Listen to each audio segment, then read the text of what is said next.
Good morning, everyone. Welcome to Connect to Naples. If this is the first time we're meeting, I want to say hello. I'm BarrettPastor, and I'm a real estate broker here in Southwest Florida. I've been a real estate broker for about 25 years now, so hopefully I'm coming to you from a place of education and experience, and I can be a resource for you here as you get to know our beautiful, sunny Southwest Florida. So today we're going to be talking about Estero, Florida.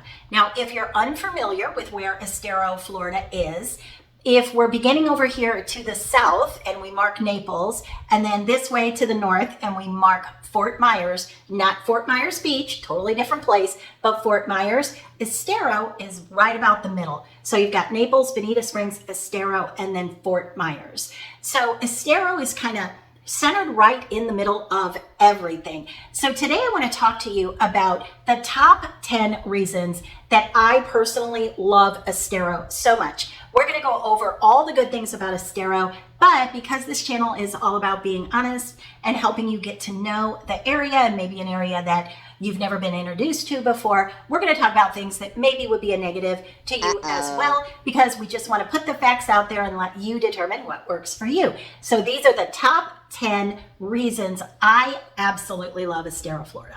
All right, in no particular order.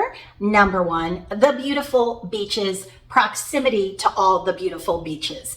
So let me start by saying Estero doesn't have a beach. They don't have a toes in the sand beach. So if you want to go to the beach, you do have to go to the south or the north. So if you go to the south, you've got Bonita Beach, Barefoot Beach, and then all the beautiful beaches in Naples. And if you go to the north, then you kind of hook around and you've got all of the little, there's little spots where you can just park. There might be 5 or 6 little parking spots. And they're every, 100, 200 feet or so. And you're walking right onto that south end of Fort Myers Beach. Now, you might say, wait a minute, I thought Fort Myers Beach got devastated. It did, but much more so to the north end. So if you're on the south end, there's still big open beach there where you can just kind of park your car and walk right up onto the sand. So you do still have those places that we know here as locals where we can still get on the beach. And there's obviously not many people there because, yes, Fort Myers Beach proper did take a massive hit during Hurricane Ian, but there are spots where you can still jump on the beach and be perfectly fine with beautiful white sand. So that is one of the reasons I really like the location, being right there in the middle in Estero. All right, number 2, and this might be an obvious to you, being that you now know that Estero, Florida is down in Southwest Florida, but the weather, it is subtropical down here, so it's warm all the time. As I am filming this video, it's February, and you can see I'm in a tank top. I took a walk this morning. It's absolutely beautiful out. I'm probably going to go swimming in a couple hours, and it's February, so I'm guessing, depending on where you are from up north, there could be snow out your window, ice, I don't know, any number of very unpleasant things. So here in Southwest Florida, it is pretty much warm all the time.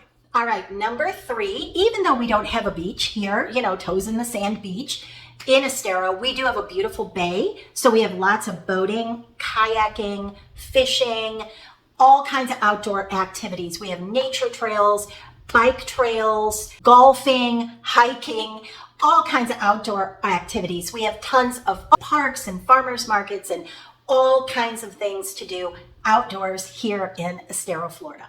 Number 4, and we kind of started to touch on this, but Estero, Florida has a very strong sense of community. Because we don't rely on the beach here in Estero to kind of bring people in, the other things have to be built up. So what you will find in Estero is that a lot of things are newer. We have an amazing, unbelievable shopping mall called Coconut Point.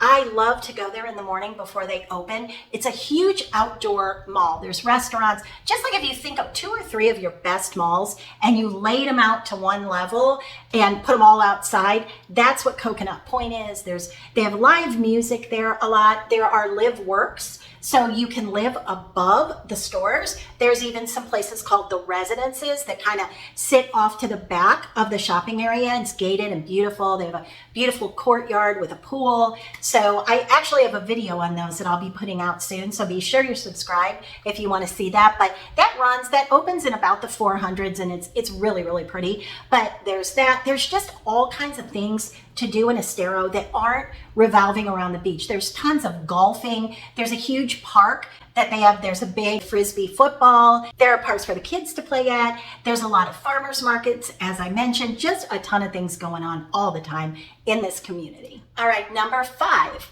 Estero is newer, so it's growing, building. It's a very fast growing community. So you will notice that we do have a lot of newer condos and homes and newer homes going up, and just a ton of overall growth in this community. And as a result of that, it does trend a little bit younger. Now, by younger, when you put it on the curve of Southwest Florida, what I mean is, instead of being predominantly, let's say 65 plus, I would say that Estero is predominantly 40 to 70, right in that range. Do we have young families? We absolutely do. And especially up and down the Corkscrew corridor, which is really growing. That's almost all new homes that are being built, or maybe homes that are 1 to 3 or 4 years old. That entire corridor, new schools, so much growth. And that, I would say, trends more 30s and 40s. So Estero is really becoming a great little suburb to live in. All right, number 6. Nature preserves. So we have the Coruscant State Park. We also have the Estero Preserve Park. We have all kinds of little water spots where you can drop into the water. Spots that maybe you wouldn't even realize are there until you're getting to know the area. But if you like to have like a little paddle board or a kayak or something like that, a paddle boat, we have all kinds of little spots, little estuaries that you can just drop in and go. You're not out on the Gulf of Mexico. You're just in the quiet, calm water. Now, maybe as a negative, you do have to be a little bit careful where water is brackish, where, fresh water and salt water are kind of meeting. You have to watch out for alligators. I mean, I'm just going to tell you that's the truth. So we do see alligators from time to time. As I show property, I see them on golf courses all the time. But me personally, I would never swim in something like that. I think that would just be asking for trouble. But you do see a lot of people, if they feel proficient in kayaking or paddleboarding, you do see that all the time. But you do have to think about the alligators. Number 7, education. So let's be honest here. Florida is not known for its absolutely top tier schools. Can we all agree to this? It just isn't. Now, there are pockets of Florida that do have great school systems, but down here in Southwest Florida, you want to do your homework. That is just the truth. You want to do your homework. Just like anywhere else, there are some schools that are better than others. There are some school districts that are better than others. But here in Estero, the high school is very highly rated. Actually, my nephew goes to the high school and he loves it. So the high school, I hear, is a great place. And then also you have Florida Gulf Coast University, which has a absolutely outstanding reputation.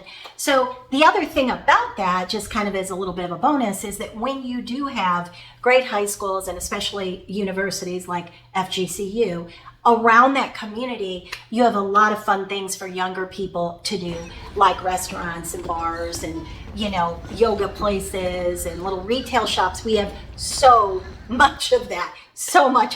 But the beautiful thing about the way that Estero was planned is it's in the right place. It's kind of, that if you go to a certain area like Gulf Coast Town Center, you're going to have it all there in one section. If you go to Coconut Point, you're going to have it all there in one section. So I really like the way that they planned out the city. It really works and it's convenient.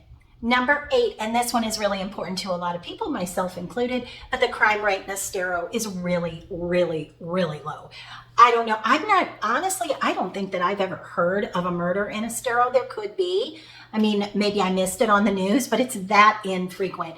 We just don't have a lot of crime here. It's generally overall a very safe area where you can leave doors unlocked, and it's just a friendly community. Keep in mind, a lot of people that are moving to Southwest Florida don't know anybody. Maybe they have a friend or a relative that lives in the area, but for the most part, they don't have roots in the community. So what happens is people are usually on their best behavior and trying to make friends. All right, number 9.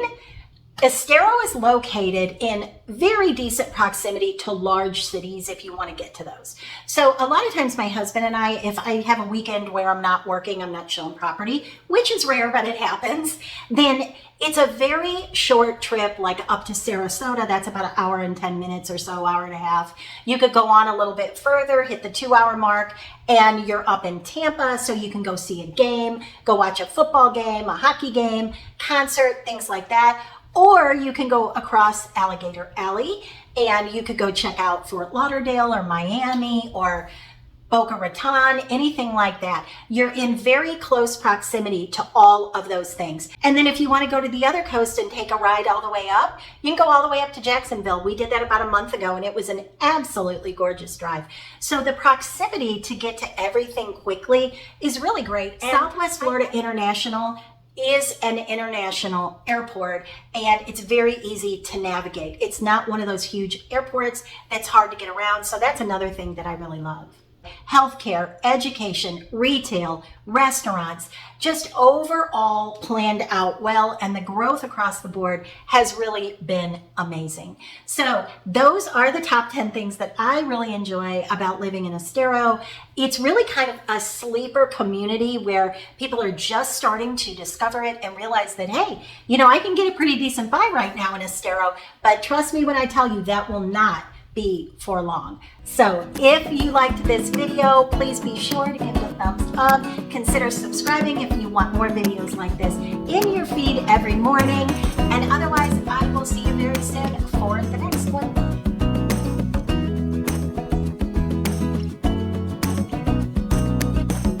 I was making my way across town.